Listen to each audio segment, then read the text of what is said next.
أعوذ بالله من الشيطان الرجيم بسم الله الرحمن الرحيم. کے دور میں نے عبدالغفور کا انٹرویو سنا. اس نے کہا ہاں تم یہ کہنا چاہتے ہو ملی منزل انہیں کو جو شریک کارواں تھے، آپ اسی لیے شریک کارواں ہوئے تھے کہ آپ کو منزل ملے. اوہو، قرآن پاک پڑھیں بار بار اس پر اور اپنے آپ کو اور اپنے ایمان کو ٹٹولیں. یہ پہلا نہیں، اس کو بادشاہ بنایا، اس کو امیر بنایا. اللہ کے حبیب صلی اللہ علیہ وسلم نے کیسا مزاج بنایا. ابو بکر قافلے میں موجود ہیں، عمر قافلے میں موجود ہیں، عثمان موجود ہیں، علی موجود ہیں. امیر کس کو بنایا؟ ایک غلام کے بیٹے اسامہ. چرا نہیں کیا کسی نے، کسی کو خیال ہی نہیں آیا. یہ کیسا دھویا تھا ان کے دلوں کو، خیال ہی نہیں آیا. اولئک الذین امتحن اللہ قلوبہم للتقوی. آپ کے یہاں بھی آج یہی بات ہے، باقی سب کہنے کی بات ہے، خالی اس لیے سارے مر گئے یو پی والے. یہ گجراتی آئے گا اور کوئی مسئلہ نہیں. اصل راز یہ ہے انگشت بنے کہ درد ہی جا، انگلی رکھو یہاں درد ہے اور کوئی مسئلہ نہیں. بس یہ خیال ہے کہ فلاں قوم جو ہے وہ بادشاہوں کے خاندان کی ہے، فلاں قوم مقدموں کے خاندان کی ہے، مقدم انہی میں سے آئیں گے. کیسے ہو سکتی ہے اس کے لیے بادشاہی؟ وَنَحْنُ أَحَقُّ بِالْمُلْكِ مِنْهُ. ہم اس سے زیادہ حقدار ہیں بادشاہی کے. کیوں حقدار ہو زیادہ؟ اس لیے کہ آج تک جتنے بادشاہ ہوئے وہ ہمارے خاندان کے تھے. یہ کہاں سے آ گیا؟ یہ کدھر سے آیا؟ وَلَمْ يُؤْتَ سَعَةً مِنَ الْمَالِ. بڑا مسئلہ تو یہ ہے کہ یہ کوئی بڑا مالدار کوئی وڈیرا بھی نہیں ہے. بادشاہ تو مالدار لوگ ہوتے. یہ کہاں سے آ گیا بولنا؟ کدھر سے آیا یہ؟ لم یؤت سعۃ من المال. نہیں دیا گیا اس کو مال کی وسعت میں سے. قال ان اللہ اصطفاہ علیکم. پہلا جواب، میں نے مقرر نہیں کیا، انتخاب میری طرف سے نہیں، کسی طرف سے ہے اللہ. ان اللہ، بے شک اللہ نے اصطفاہ چن لیا اس کو علیکم تمہارے اوپر. دوسری بات، جس چیز کے لیے امارت کو ضرورت ہے، امارت کے لیے جس چیز کی ضرورت ہے وہ دیکھو اس میں ہے کہ نہیں ہے. یہ کیوں دیکھتے ہو کہ گاؤں کا رہنے والا ہے کہ شہر کا رہنے والا ہے؟ یہ بیماری ہر قوم کو ہے، لیکن میری اور آپ کی قوم کو سب سے زیادہ ہے. یہ جنگ دیکھو کہاں سے شروع ہوتی ہے. سری نگر میں لاسٹ پہنچیں گے تو پہلے شہر اور گاؤں کی جنگ، پھر محلے کی جنگ، پھر لاسٹ نہیں گاؤں کا رہنے والا. کیسا آدمی ہو سکتا ہے یہ؟ اللہ نے منتخب کیا. اور دوسری بات، امارت کو ضرورت ہے کس کی؟ امارت کے لیے زیادہ وقت فی العلم والجسم. ضرورت ہے طاقت کی، ضرورت ہے علم کی. اللہ نے اس کو علم دیا تھا. وزادہ، اللہ نے اس کو زیادہ کیا بس تفانی کشادگی کے اعتبار سے فی العلم، علم میں، والجسم اور جسم میں. واللہ یؤتی ملک من یشاء. اللہ دیتا ہے بادشاہی جس کو چاہتا ہے. واللہ واسع علیم. اللہ وسعت والا ہے اور جاننے والا ہے. اور یہ اعتراض کون کر رہے ہیں؟ تولوا، وہ جو عام تھے وہ تو بھاگ گئے تھے. یہ اعتراض کون کر رہے ہیں؟ یہ صلحاء، اتقیاء، پیران قوم، جنہوں نے کہا. باقی تو بھاگ گئے. فلما کتب علیہم القتال تولوا، وہ تو کھسک گئے. جو بچے تھے اب ان کے اندر بھی یہ کیڑا باقی کہ نہیں جناب ٹھیک ہے ہم تو جنگ کے لیے تیار ہیں لیکن امیر یہ نہیں ہوگا، امیر کوئی دوسرا منتخب کیجیے. اللہ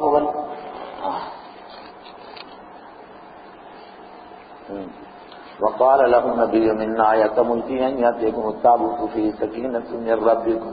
جواب ہو چکا ہے، لیکن نبی وقت کا حکیم عقل مند ہوتا ہے. انہوں نے دیکھا بھی دل مطمئن نہیں ہوا، کوئی کرشمہ چاہتے ہیں، کوئی چمتکار چاہتے ہیں، کوئی نئی بات پیش آئے تو تب مانیں گے کہ یہ امیر ہے. فرمایا ہاں نئی بات پیش آئے گی. کیا بات پیش آئے گی؟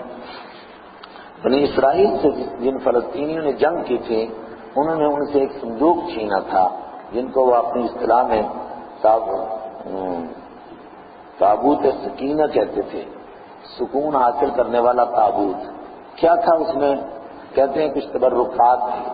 حضرت موسیٰ علیہ السلام کی لاٹھی تھی، حضرت ہارون علیہ السلام کی پگڑی تھی، اور سب سے بڑی بات کہ تورات کی وہ اصلی تختیاں تھیں جو پروردگار کی طرف سے حضرت موسیٰ علیہ السلام کو ملی تھی.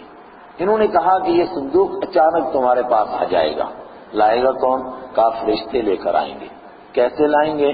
اس کی کیفیت مفسرین نے بہت بیان کی. جیسے بھی لائیں گے لیکن فرشتے اس صندوق کو تمہارے پاس لے کر آ جائیں گے. چنانچہ آگے وقال لهم النبي من آیات ملکی ان یاتیکم التابوت، اور کہا ان سے ان کے نبی نے بے شک اس کی بادشاہی کی نشانی یہ ہے ان یاتی، یا کہ آ جائے گا تمہارے پاس التابوت، تابوت یعنی تابوت ہے سکینہ، فیہ سکینۃ جس میں سکینہ ہے، من ربکم تمہارے رب کی طرف سے، وبقیۃ اور کچھ باقی بچی ہوئی چیزیں مما ترک آل موسیٰ اس میں سے جو چھوڑی تھی موسیٰ علیہ السلام کی آل نے اور ہارون علیہ السلام کی آل نے. کیسے آئیں گی؟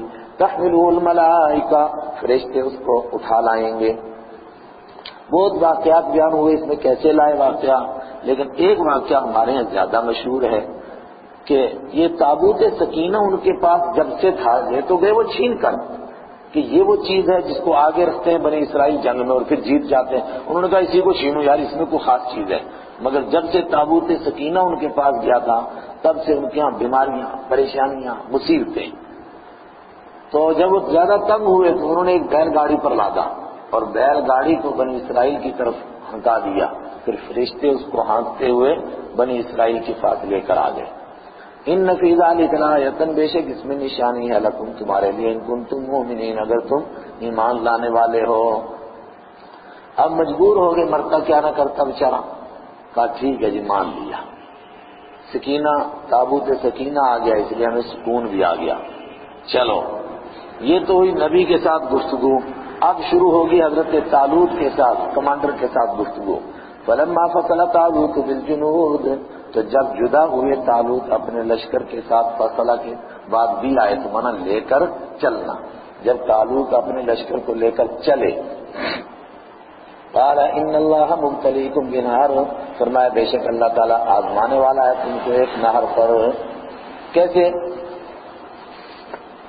وہ سمجھتے تھے کہ ابھی بھی کچھ جوشیلے جوان ہیں ساتھ میں، ہوش والے نہیں ہے، خالی جوش میں ساتھ چلے ہیں، یہ پھر کھسکیں گے وہاں سے اور وہاں سے کھسکنا مشکل پڑے گا. اللہ نے وحی کے ذریعے سے بتایا گرمی کا موسم، تپتی ہوئی دھوپ، راستے میں ایک نہر آئے گی، اس میں پانی کی دیکھ کر کے پیاسے کے لیے رہنا مشکل ہے. وہاں پر امتحان لیجئے ان کا. کیسے امتحان؟ پیاسا اگر پانی منہ کو لگائے نا تو بچ سکتا ہے، لیکن اگر ذرا سا لگا لے پھر اس کے لیے بچنا مشکل.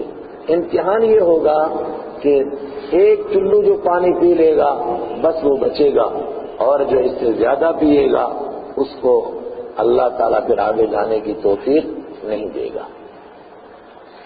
ان اللہ مبتلیکم، بے شک اللہ آزمانے والا تم کو بھی نہر، ایک نہر پر، فمن شرب منہ، تو جو پیے گا اس میں سے، فلیس منی، وہ مجھ میں سے نہیں ہوگا. پھر ہم اس کو اپنا ساتھی نہیں سمجھیں گے.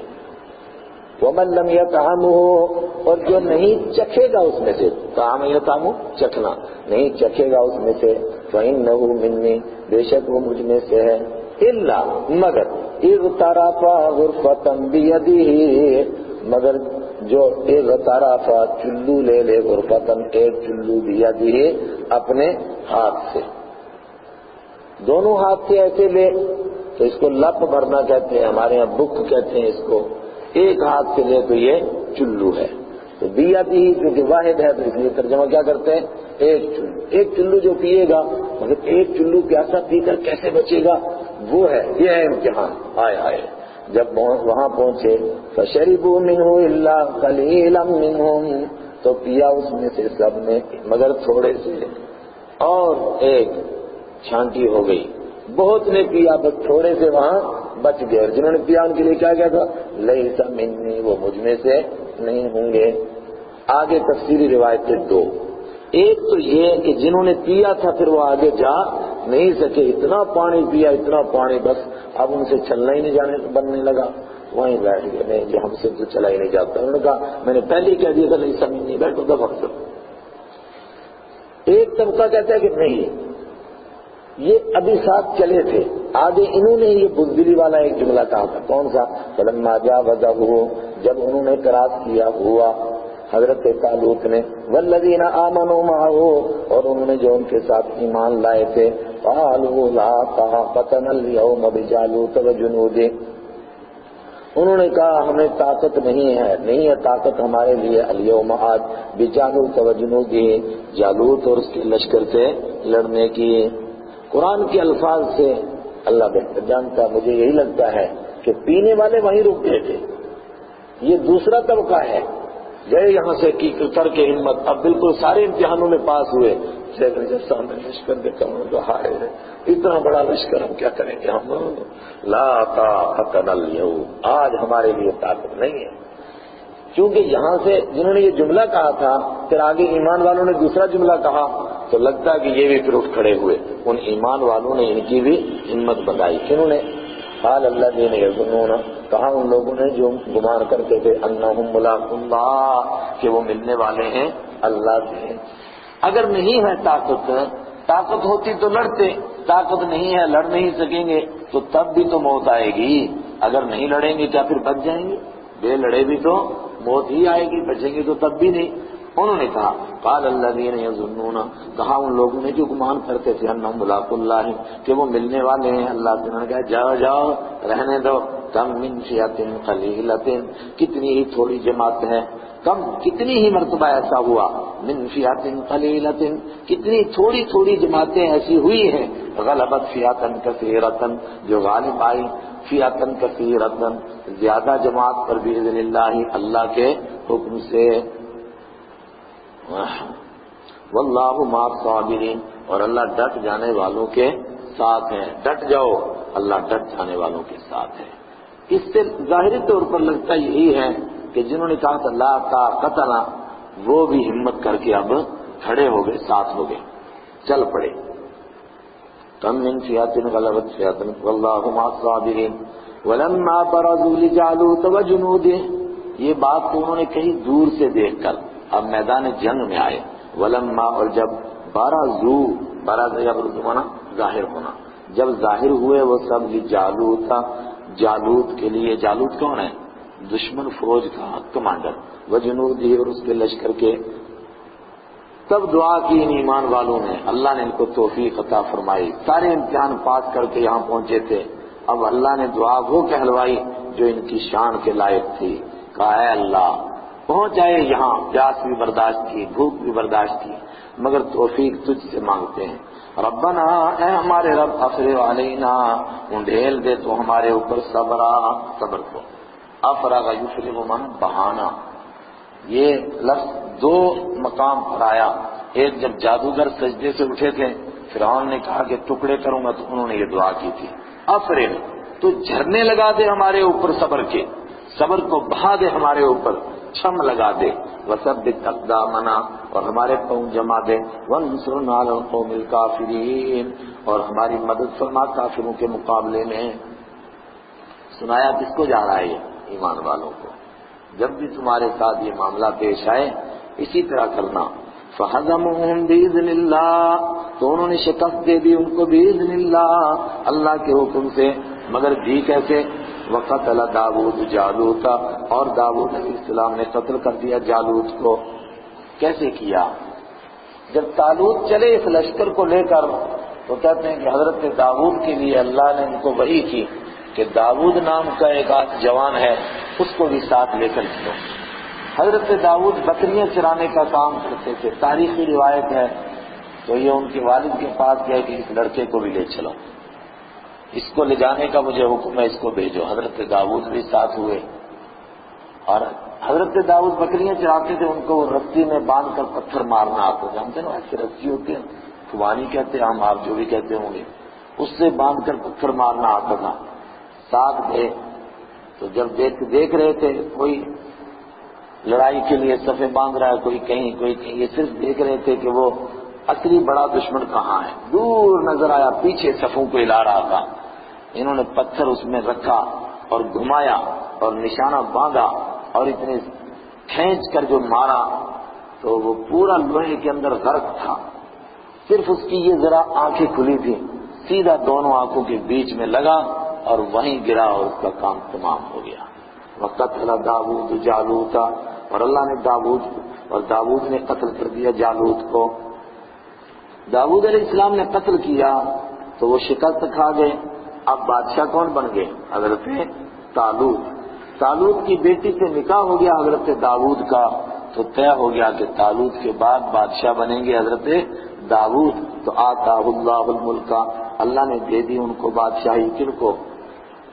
بولو، داؤد علیہ السلام. والحکمت، اور خالد بادشاہی نہیں دی، نبوت بھی عطا کی، حکمت عطا کی. وعلمہ مما یشاء، اور ان کو سکھا دیا جو اللہ نے چاہا، جو ان کے لیے ضروری تھا. جنگ کرنا آسان کام بھی نہیں، لیکن عجیب سا بھی لگتا ہے کہ مذہبی لوگ جنگ کریں. مذہب کے لوگ تو بس نماز، روزہ، صدقہ، زکوٰۃ، مسجدوں میں سبحان اللہ و بحمدہ کرنے والے، یہ کیسے جنگ کریں گے؟ ان کو کیا ضرورت ہے جنگ کرنے کی؟ جواب، اور خاص طور سے اسلام میں جنگ، فرمایا یہ صرف کسی دین میں نہیں، ہر دور میں ہوا ہے. اور اگر ایسا نہیں ہوگا تو پھر کیا ہوگا؟ دنیا میں گنڈوں کا راج ہو جائے گا، بدماشوں کا راج ہوگا، پھر مسجد اور مندر اور گردوارے بھی محفوظ نہیں رہیں گے. یہ مذہب کی علامتیں ہیں. جب بے مذہبی آ جائیں گی پھر مذہب والوں کو جینے.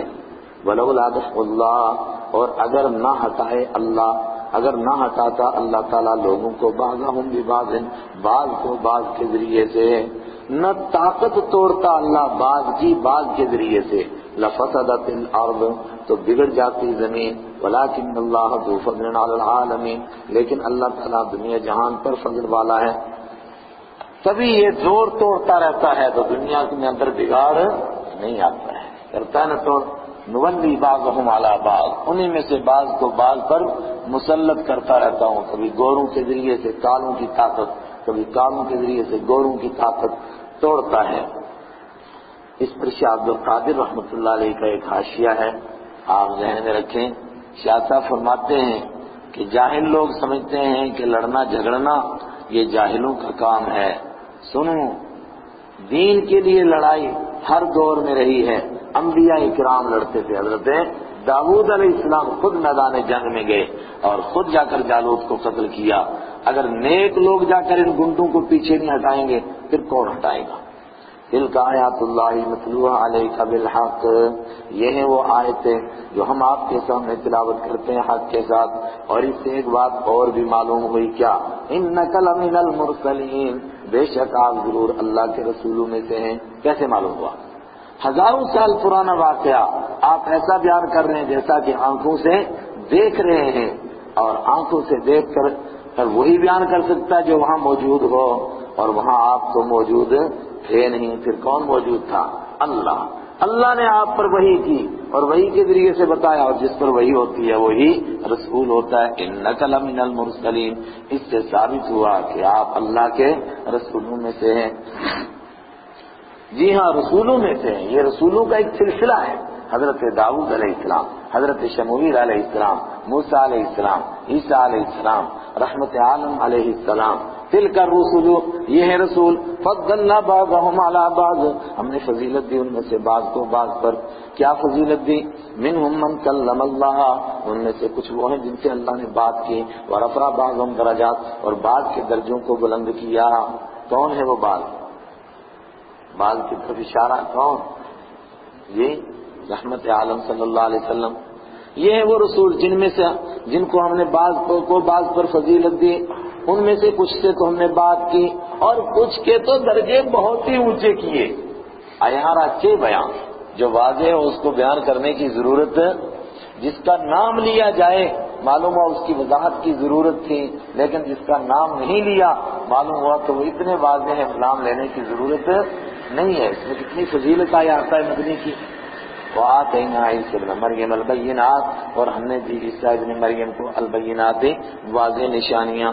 میں نے وہاں پیچھے بتایا تھا لا نفرق بین احد منہم، اس میں سے یہ آج جاہل کیا کہہ رہے ہیں کہ اس سے معلوم ہوا کہ نبیوں میں سے کسی پر کوئی فضیلت کیسے دھڑلے کے ساتھ کہہ رہا ہے.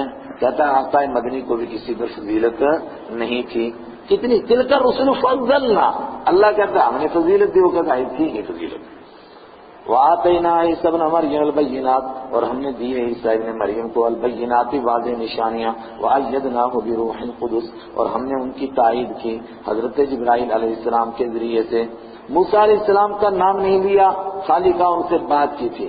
رحمت عالم کی طرف بہت دور کا اشارہ کیا کہ آپ کو واضح کر کے بیان کرنے کی ضرورت نہیں. عیسیٰ علیہ السلام کے معجزے بیان کیے، کیوں؟ اس لیے کہ ان کا معاملہ زیادہ الجھا ہوا تھا. یہودی نعوذ باللہ ان کو کیا کہتے تھے کہ وہ نبی نہیں تھے، ہائے ہائے، بلکہ مجہول النسب تھے. اور عیسائی کہتے تھے کہ وہ اللہ کے بیٹے تھے. کوئی ادھر گیا کوئی ادھر گیا، فرمانا بیچ کی بات یہ تھی وہ اللہ کے نبی تھے اور اللہ نے ان کو معجزے دیے تھے، لیکن اللہ نہیں تھے، اس لیے کہ ان کی تائید حضرت جبرائیل کرتے تھے، اور جو جبرائیل کی مدد کا محتاج ہو وہ خدا نہیں ہو سکتا. ایدنا ہو، اور جبرائیل بھی کسی کا مددگار نہیں. مددگار کون ہے؟ ایدنا، ہم نے مدد کی، لیکن ذریعہ کس کو بنایا؟ جبرائیل علیہ السلام کو. مددگار اصل میں کون ہے؟ اللہ. وَلَوْ شَاءَ اللَّهُ مَا اقْتَتَلَ الَّذِينَ مِن بَعْدِهِم مِّن بَعْدِ مَا جَاءَتْهُمُ الْبَيِّنَاتُ، اور اگر اللہ تعالیٰ چاہتا ما اقتتل، تو نہ جھگڑا کرتے نہ لڑتے الذین من بعدہم، وہ لوگ جو ان کے بعد تھے، من بعد ما، اس کے بعد کہ جاءتہم بینات، ان کے پاس آ چکی تھی واضح نشانیاں. اگر اللہ چاہتا، آج جھگڑا ہے حضرت عیسیٰ علیہ السلام کے بارے میں، موسیٰ علیہ السلام کے بارے میں، لیکن اگر اللہ چاہتا تو یہ جھگڑا نہ ہوتا. کیسے؟ اللہ مجبور کر کے سب کو ایک راستے پر لگا دیتا، لیکن وہ مجبور کر کے کسی کو ایک راستے پر نہیں لگاتا ہے. ولیکن اختلفوا، لیکن انہوں نے اختلاف کیا. فمنہم من آمن، تو لوگوں میں سے کچھ ایمان لائے، ومنہم من کفر، اور کچھ نے انکار کر دیا. یہودی کہنے لگے کہ عیسیٰ علیہ السلام کیسے ہیں؟ نعوذ باللہ مجہول النسب ہیں اور نبی نہیں ہیں. اور عیسائی کیا کہنے لگے کہ وہ اللہ ہیں، یعنی اللہ کے بیٹے ہیں، تین میں سے تیسرے ہیں. منہم من آمن ومنہم من کفر ولو شاء اللہ ما اقتتلوا. پھر سنو، اگر اللہ چاہتا تو وہ جھگڑا نہ کرتے. گویا اللہ کیا چاہتا ہے کہ لوگوں کو مجبور کر کے دین پر نہ لگایا جائے، بلکہ دین کو واضح کر کے ان کے سامنے بیان کیا جائے، پھر ان کو چھوڑ دیا جائے کہ اپنی رائے سے فیصلہ کرو. ولیکن اللہ یفعل ما یرید، لیکن سوال کہ اللہ نے کیوں نہیں چاہا؟ اللہ چاہ لیتا نا، میں کون پوچھ سکتا ہے اس کو. ولیکن اللہ یفعل ما یرید، اللہ جو چاہتا ہے سو کرتا ہے، یہ نہیں چاہا تو اس نے نہیں کیا.